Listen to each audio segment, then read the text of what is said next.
Cette capsule vous est présentée par Evo Rétro, compagnie techno montréalaise d'accessoires de jeux vidéo, et par la boutique Maixu pour vos peluches et articles décoratifs geek. Ici Sarah de Ciné Techno et voici ma critique de Shantae Risky's Revenge Director's Cut pour Nintendo Switch, publié par WayForward et disponible depuis le 15 octobre 2020. Il est aussi disponible sur Xbox One.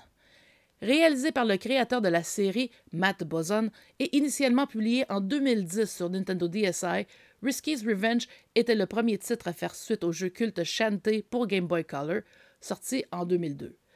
La version Director's Cut de Risky's Revenge intègre un système de téléportation et le mode magie de la version iOS de l'original, maintenant déverrouillable en terminant le jeu. Lors de l'exposition des chasseurs de reliques, la pirate Risky Boots s'empare d'une lampe magique trouvée par l'oncle Mimic de Shantae. Blâmant cette dernière pour le manque de défense de la ville, le maire décide de retirer à Shantae son poste de gardienne de Scuttletown.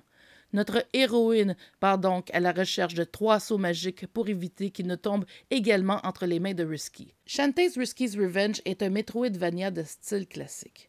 Ainsi, certaines zones deviendront accessibles lorsque Shantae obtiendra l'un de ses pouvoirs de transformation en singe, en éléphant, en serpent ou en sirène, ainsi que la seconde habileté propre à chacune de ses formes. En mode ordinaire, Shantae attaque avec sa queue de cheval. Par ailleurs, son design visuel rappelle celui d'Asha, l'héroïne de Monster World 4, même s'il s'agit vraisemblablement d'une coïncidence, puisque cette suite à la série Wonder Boy n'est disponible officiellement en anglais que depuis 2012. Contrairement au dernier titre paru dans la série, Risky's Revenge utilise un style rétro en pixel art, tandis que les portraits et les fenêtres de dialogue sont en haute résolution.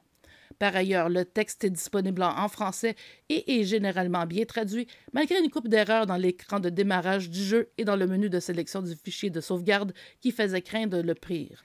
Les casse-têtes du jeu peuvent être assez obtus et il faut parfois recourir à des vidéos sur YouTube pour trouver la solution sans trop perdre de temps. Ce côté casse-tête permet par ailleurs de rallonger le jeu qui se termine en moins de 10 heures ou encore bien moins lorsque l'on sait où aller. Contrairement aux classiques des Metroidvania comme Super Metroid ou Castlevania Symphony of the Night, la carte de Risky's Revenge n'est pas très utile car elle est trop petite et il n'est pas possible de faire de zoom avant pour l'agrandir. Cela complique donc la navigation par moment. Ce portage de la version Director's Cut de Risky's Revenge n'apporte rien de neuf depuis sa sortie initiale en 2014 sur Xbox 360, puis en 2015 sur PlayStation 4. Les gens qui ont donc joué à l'une des nombreuses versions précédentes de ce titre ne découvriront rien de neuf, si ce n'est la nostalgie d'un jeu rétro qui a fait école avec son style pixelisé et la convivialité de jouer en mode portatif sur la Switch. Compte tenu de l'évolution de la série depuis ce second opus, il aurait été intéressant d'en obtenir davantage, comme de nouveaux niveaux ou bien une rétrospective de la série. Pour une douzaine de dollars, il offre un bon divertissement, même s'il semble réchauffer pour les fans de la première heure qui y ont joué au cours de la dernière décennie. Shantae's Risky's Revenge Director's Cut obtient la note de 8.5 sur 10. Merci d'avoir été à l'écoute.